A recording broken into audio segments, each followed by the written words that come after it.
Unit 9, Part B, the second lecture of the cryptographic lesson in Fundamentals of Information Security. Our topics for this lecture will be block versus stream cipher. A block cipher involves the application of encryption to an entire group of plain text, whereas a stream cipher encrypts on the fly, one bit at a time. Completely different applications, and understanding this distinction is essential.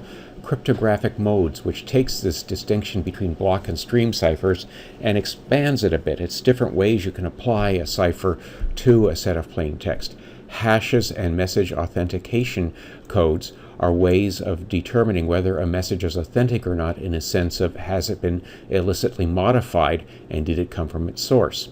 Combining symmetric and asymmetric ciphers. The symmetric cipher is one that uses the same key for encryption as decryption, whereas with the asymmetric cipher they're completely different. They have different characteristics, and you can leverage these to combine the best of both of them. And then finally, digital signatures, a way of validating the identity of the originator of a communication, as opposed to hashes and message authentication controls, which validate that the message wasn't modified. Block ciphers. A block cipher works on a set number of bits. Block cipher will always encrypt X number of bits depending on the definition of the cipher. You have to divide your message into blocks to fit the requirements of the cipher. If you have extra space left over at the end, you have to add padding. There's good ways and there's bad ways to add padding. The bad way is to do something obvious like padding with a bunch of null characters. A good way is to use something arbitrary and unpredictable to fill out the space. Block ciphers are great for fixed length messages. If you've got something like an email or a file of a certain size, or just a defined message format, a block cipher is very good for encrypting it. You can encrypt the entire message at once. The way it works is you start with a plain text, which is your entire message. You then split that plain text into blocks, and you notice that the last block has to be padded. All blocks have to be identical in size. So if you've got some left over at the end, you got to pad it. You then encrypt using your symmetric key. You encrypt each plain text block into a ciphertext block. In this case, you're doing a one-to-one encryption. One plain text to one cipher, the next plain text to the next cipher. We talk about modes. In different modes, you'll actually do things like encrypt this one block, take a few bits of that ciphertext, mangle it up with that, encrypt, and then do the same. That's a different type of mode, but here we're just doing one-to-one. And then you take those ciphertext blocks and you combine them into a ciphertext message. The recipient, of course, gets this message and reverses the process and comes up with the plain text. Stream ciphers, on the other hand, encrypt one bit at a time. You're encrypting a communication stream. You're working in a network device and you're getting bit, bit, bit, bit, bit.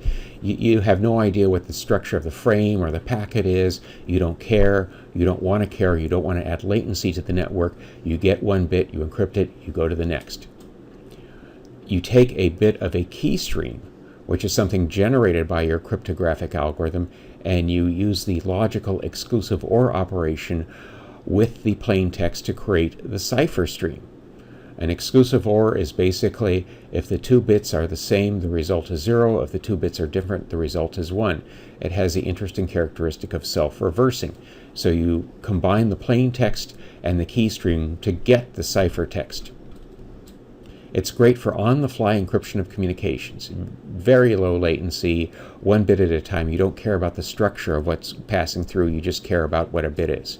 And here's how it works. You start with your plain text message, break it up into bits.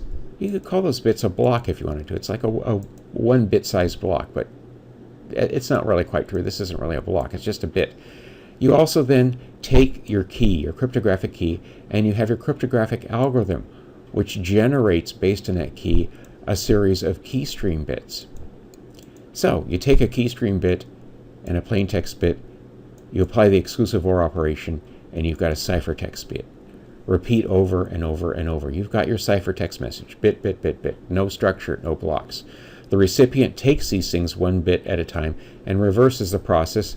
They have their own key and their own key stream generator, so they just exclusive OR again, and they get back the plain text. Initialization vectors. Suppose you have two identical blocks of plain text and you encrypt them. you don't want them to show up as two of the same blocks of ciphertext, because that would be giving away information. So an initialization vector tries to cure this. It's an arbitrary but not necessarily secret set of bits to ensure messages are unique. Without this, a cipher will generate the same ciphertext for the same plain text message. Since the messages may be the same, matching ciphertext would give away clues about the original message. You don't want to do this. Giving away any clue about the plain text is very bad. You don't want an opponent to know anything about what you're sending. It ensures that similar messages or identical messages always generate different ciphertext. So that's what an initialization vector does, is it sets things off at the beginning. Cryptographic modes. They're defined initially for the data encryption standard, FIPS Pub 81, way back in the 1970s. This DES data encryption standard was the first strong commercial cipher. It was developed as a result of a competition. This was in the early stages of networked banking transactions, and you needed to encrypt the banking transactions over the wire, so we needed some cryptography for that. And DES could operate on plain text in a certain number of modes, which are also defined in standards. Modes, however, aren't just for DES, they're for any block cipher. Any block cipher can use and adapt various modes. They're generally defined only for symmetric key ciphers. They're not really relevant to public or asymmetric key ciphers. Most asymmetric key ciphers can encrypt a message of any length. The problem, though, is if the message is really big, it takes a long time to encrypt it and a long time to decrypt it. So, just as an aside, asymmetric key ciphers, or so-called public key ciphers, are best for really short messages. Like, you could encrypt a 64-bit DES key or a 256 AES key very efficiently using a asymmetric cipher. You encrypt that, you transmit it, and you use that from that point on to generate your message. A cryptographic mode is how the cipher is applied to blocks of text. We've already discussed stream versus block application, and for a block or stream there are ways to apply the cipher to ensure the security of the results. And the security is a trade-off with other characteristics, other requirements as well. For example, the stream modes are cipher feedback and output feedback. These are different ways of taking the results and putting it back in so that the next bit that gets encrypted has some additional bit of randomness from the prior encryption operation. The same thing for block modes, what we described earlier, where you just split the plain text up and encrypt each bit of block of plain text independently of the other, and you just send it out and stick them together. That's electronic codebook. It's very simple, it's got some advantages, but it's not very secure because it results in identical blocks of plain text, resulting in identical ciphertext. Cipher block chaining is where you take a little bit of the cipher of a message and throw it into the encryption of the following message. So you're chaining, you're taking the prior results and throwing it in to confuse and muddle up the current message. This adds security. This makes it harder for an opponent to distinguish patterns in the ciphertext that indicate plain text, but it also means that errors propagate. If you make a mistake in one block, if there's a bit of noise or something in the line, then it doesn't just affect the decryption of that block, but it conceivably affects decryption of future blocks. Modes have different characteristics, different cryptographic vulnerabilities, different ways they propagate error. In some cases, an error in one block will affect following blocks. Differing speeds of encryption and decryption. Some are very fast, some aren't very fast. Ability to provide non-sequential data access. If you need to access data randomly, ideally you'd want to go straight to that data and decrypt it. You don't want to have to start at the beginning of the message and decrypt everything up to the point where you want it. Hashes and message authentication codes. A hash is a one-way function designed, intended, and not feasibly able to be reversed. It takes an arbitrary set of bits and reduces it to a fixed length such that it is unlikely that two completely random messages will produce the same result. You won't get an accidental collision, and it is very difficult to engineer or deliberately create a message to produce the same result as a known message. That's a hash. Now, a message authentication code is a little bit different. It takes a bit of cryptography. You apply a cryptographic key. You can actually apply a key to a hash and have a message authentication code, or you can do other things that end up with a fixed set of bits that result from applying encryption multiple times, for example. Without the key, you can't validate the message. That's the important thing about a message authentication code. With a hash, if you know what the hash algorithm is, anybody can validate the hash is legitimate. With a message authentication code, you can only validate it if you've got that key. And there are various types. There's a hashed message authentication code where you include a crypto key in the hash itself, cipher block chaining MAC, and a CCM. These are all discussed in a textbook. For purposes of this class, you have to know they exist. You don't have to know the fine details of the distinction between each type of message authentication code. Now, secure hash, this is how it works basically. You take an original message of any size, you run it through the hash algorithm, and out comes a fixed size hash, some sort of arbitrary set of bits that is very distinctive given your input. If you change just one bit in the input, you should end up with an entirely new hash. There shouldn't be any obvious relationship between the input and output. It also has a characteristic of, if you have this hash here, you can't go backwards and reverse it, or you can't use clues in this to find out what the original message is. The information flows this way, but doesn't flow backwards. That's what makes it a hash. Now, cryptographic algorithms involve symmetric key. Symmetric key includes RC4, which was used in the old wired equivalent privacy for wireless. Some of you might recall WEP being used, say, 10 or 15 years ago for wireless encryption. That was based heavily on RC4. It's actually a stream cipher. There's the data encryption standard, DES, which was developed in the 70s and is no longer used, should not be used anymore, because with the passage of time and the increase of power and sophistication of processors, it's become very vulnerable. There were some attempts to make it stronger by applying 3 steps of the encryption, by basically taking your plain text and encrypting it 3 times, called triple DES. And that worked for a while, but even triple DES is not something that people should be using. And then finally, you've got the AES standard, Reindahl, which is the best currently accepted standard for symmetric key encryption. There's a few other ones, like Blowfish and stuff like that, that have their own particular characteristics, but these are the standard ones, and really AES is the one that should be used. Now, public key encryption, you've got several different types of those as well. You've got RSA, which is the most common and most ubiquitous, developed by 3 mathematicians whose initials are RSA in the late 70s. And, it's still pretty good. It's based on the problem of finding the prime factors of very, very, very large numbers, and that's a hard mathematical problem, and it's based on that problem. And so far, there hasn't been any clever way to circumvent the mathematics behind it. There's also the so-called digital signature algorithm developed by the US government, which can only be used for digital signatures, can't be used for encryption. And then there are others, like Elgamal, Knapsack, etc. Sometimes you'll see something called elliptic curve encryption mentioned as well. And then lastly, in terms of secure hashes, what you might run across is the old MD5, which is very insecure, which can be used in certain limited applications where you're not concerned so much about an adversary trying to forge a hash, but is basically useless for most high security purposes. You've got the Secure Hash Algorithm 1, or SHA-1, which unfortunately has been showing some cracks in it and should be avoided. And then lastly, you've got the Secure Hash Algorithm 256, which is the current recommended standard. Now, AES, the Advanced Encryption Standard. DES, developed in the 70s, became increasingly easy to break, particularly as we got through the 1980s and 1990s.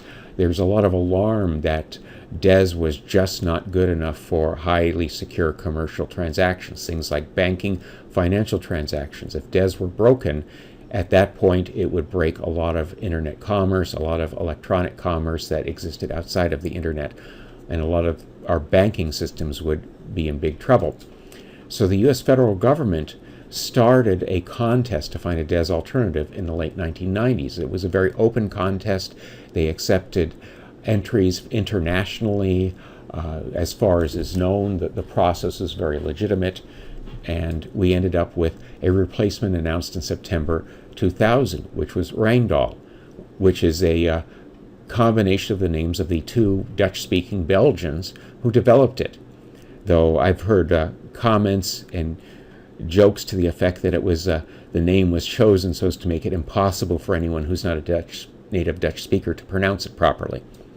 It was renamed the Advanced Encryption Standard so those of us who grew up speaking English can pronounce it, and it's become the standard. It's a block cipher, and the block size can be 128, 192, or 256 blocks. And it works very well in hardware and software. DES was actually developed to work well in hardware because in the 70s they figured that all of these operations couldn't be done in software. It would just be too slow. So it was meant to be based in hardware. And DES, actually, if you try to write it in software, is a real pain. AES is rather elegant for implementation both in dedicated hardware as well as in software.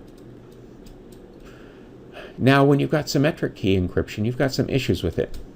The two parties have the same key, which means you can never uniquely identify a specific party because there's always two people who can have a crypto key. This makes digital signatures kind of difficult. If two people can have a key, how do you know which one of the two actually signed a document if you use that key to sign it? There are ways around it involving third parties and key escrow and stuff like that, but it's really complicated. It's not an easy thing to do with symmetric key. Keys have to be distributed securely to these individuals. Secure distribution is very difficult and never certain. And if you could distribute the keys securely, why not just send the message that way? Why bother with encryption? If you've got a secure way of communicating, then send your message using it. That's kind of one of the paradoxes of symmetric keys. And of course, in the real world with symmetric keys, it's used by embassies for secure communication to the home country. So you use a diplomatic pouch or diplomatic package to convey the code to the embassy and stuff like that. So you may, in special cases, have some secure ways to distribute the key and not the message. Managing keys in a large organization means you have hierarchies of keys, encrypting keys. Since there's only two parties involved in a key, in order to ensure the security of those keys, you have to encrypt those keys with an organizational key. And you've got multiple hierarchies of those things. And this is how you manage keys. You have keys, encrypting keys. It gets really tough. And you have to make pre-arrangements to send an encrypted message to someone. You can't just arbitrarily say, hey, I want to talk to you. I'm just somebody on the street and I want to send you a secure message. You actually have to coordinate in advance for the exchange of keys. You can't initiate secure communication with an arbitrary member of the public. And that secure communication with arbitrary people is essential for e-commerce. Imagine if you had to register with your bank to get a cryptographic key before you could buy something on Amazon, instead of just logging into Amazon and doing it. Amazon would not be anywhere near as big a company as it was if you had to manage keys, cryptographic keys, through this mechanism. Now, in order to get past some of these issues, the idea is you have a hybrid symmetric, asymmetric key system. You use the asymmetric or public key for the initial contact because it's easy to distribute these keys. You just hand out a signed copy of the encryption key to anyone, and that's okay because the decryption key is private. You don't have these hierarchies of keys, encrypting keys. You just have a public key and a private key. It facilitates key management. It makes it really easy. You can just publish your key. You can put it up on a public website and say, hey, use this and send me a secret message. And this allows previously unrelated parties to establish trust. If you do that, then any member of the public can send you a secret message. And if they want to buy some nice thing from you, they can use that secrecy right off the bat to send their payment information. So you exchange your symmetric keys using the asymmetric key algorithm. Use that public key to encrypt a symmetric key. And then from that point forward, use the symmetric key to exchange the ongoing messages. The asymmetric key is used to exchange keys. The symmetric key is used for the remainder of the session. Symmetric keys have the big advantage of they are very fast. They are very frugal on processing time, and they are very good with arbitrary sized messages. Asymmetric key encryption is very processor intensive, very math intensive, and does not scale well. It gets slower and slower the bigger the message is. Symmetric key encryption can just keep on cranking because you're just encrypting blocks, and one block takes as much time to encrypt as the next. Now for digital signatures. How do you know the identity of the person that sent you the message? Digital signatures establish the authenticity of a message using asymmetric key encryption. The message originator uses what we've been discussing as a private key, as a signing key. So you have a signing key that's kept securely tight and is private. I sign a message. You receive the message, and if you want to validate the signature, you use a public key, but that public key has been vetted, meaning the public key is linked to my identity. It's been signed by somebody you trust. So you use that public key, and you can verify the message by decrypting the signature. So digital signatures use a public key protocol. Key generation is the same with encryption, and this applies to RSA basically. Key distribution. The decryption key is distributed. The encryption key is kept secret. If I encrypt something and you can decrypt it, you know it's me. Message signing. The sender effectively encrypts a hash of the message, and that is the signature. Signature validation. The recipient uses the public key that they trust actually belongs to the sender and successfully decrypts the hash. And that tells them that, yes, the message that generated this hash is genuine. Successful decryption verifies only a key owner could have created the message.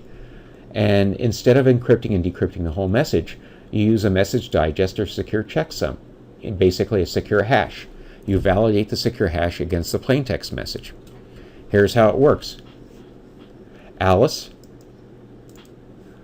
generates plaintext, sends Bob the plaintext. Alice also hashes that plaintext and encrypts it using her public key, which is actually kept private. Bob takes the plaintext, hashes it himself independently, takes the encrypted hash that Alice sends him, which is the signature, decrypts it, finds a hash, and then compares this hash to that hash. Does the message hash match the signed hash? If it matches, then the message verifies. We know because of this public-private key, because we trust the public-private key, that this message that Bob received could only have been sent by Alice. If it doesn't verify, then you get an error message and something went wrong. And Bob doesn't know the message really came from Alice. He might suspect it does. He could always get Alice on the phone and ask her, but the digital signature didn't work. So the digital signature is you take a message, hash it, and then you sign the message, in effect encrypting it, using a signing key. The other party takes the plaintext message, hashes it, deciphers the previously sent hash or signature, and compares it. And that's it for this class. Thank you.